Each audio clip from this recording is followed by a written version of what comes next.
संस्कृति के नाम पर हम मान्यता चलाते हैं। मान्यता भी कितनी पुरानी, 200 साल पुरानी। आज से 1000 साल पहले नहीं सती होती थी, सती भी ज्यादा हालिया बात है, तब होती थी। वही समय था जब सती परंपरा भी चली है। आप जाएंगे तो आपको कोई मौर्य काल में समय थोड़ी आपको सती वगैरह का उदाहरण मिलेगा। उस समय थोड़ी इतना जातिवाद मिलेगा। चंद्रगुप्त मौर्य क्या था, सवर्ण था, ब्राह्मण था, क्षत्रिय था,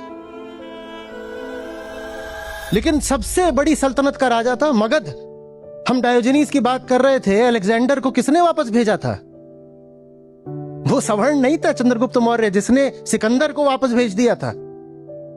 ये उस समय की संस्कृति थी। तुम्हें संस्कृति ही लेनी है तो फिर उतना पीछे जाओ ना। चलो फिर सीधे वैदिक काल में चलते हैं ना, क्योंकि तभी तो हमारे ऋषि थे।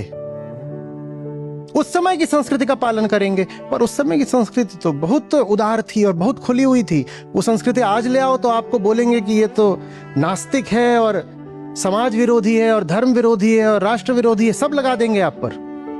तो ले दे करके हमने एक बहुत बड़ी गलती कर ली है भारत में। हमने अपनी संस्कृति को, अपनी परंपरा और अपनी आदत का गुलाम बना लिया है और उसी को हम महानता बोलते हैं। संस्कृति को प्रेरणा किससे लेनी चाहिए? दर्शन से, वास्तविक धर्म से। लेकिन हमारी संस्कृति किसके पीछे पीछे चल रही है?